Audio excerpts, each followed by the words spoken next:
यूहन्ना आरिफ का मुकशफा बाब 8।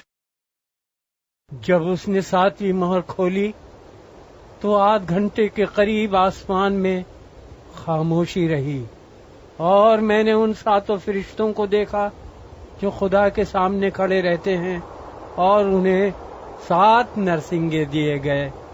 फिर एक और फरिश्ता सोने का ऊद सोज लिए हुए आया और कुर्बानगाह के ऊपर खड़ा हुआ और उसको बहुत सा ऊद दिया गया ताकि सब मुकद्दसों की दुआओं के साथ उस सुनहरी कुर्बानगाह पर चढ़ाए जो तख्त के सामने है।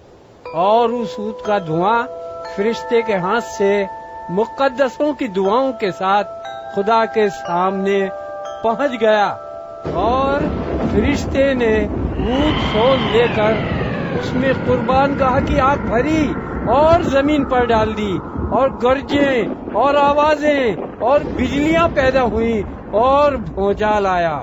और वो 7 फरिश्ते जिनके पास वो 7 नरसिंगे थे फूंकने को तैयार हुए। और जब पहले ने नरसिंगा फूंका तो खून मिले हुए ओले और आग पैदा हुई और जमीन पर डाली गई और 1/3 जमीन जल गई और 1/3 दरख्त जल गए और तमाम हरी घास जल गई। और जब दूसरे फरिश्ते ने नरसिंगा फूंका तो गोया आग से जलता हुआ एक बड़ा पहाड़ समुंदर में डाला गया और 1/3 समुंदर खून हो गया और समुंदर की 1/3 जानदार मखलूकात मर गई और 1/3 जहाज तबाह हो गए।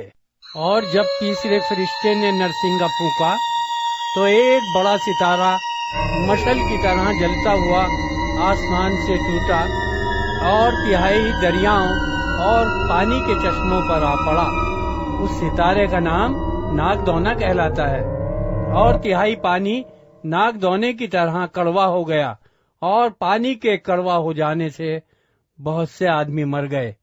और जब चौथे फरिश्ते ने नरसिंगा फूंका तो 1/3 सूरज और 1/3 चांद और 1/3 सितारों पर सदमा पहुंचा, यहाँ तक कि उनका 1/3 हिस्सा तारीक हो गया और 1/3 दिन में रोशनी न रही और इसी तरह 1/3 रात में भी।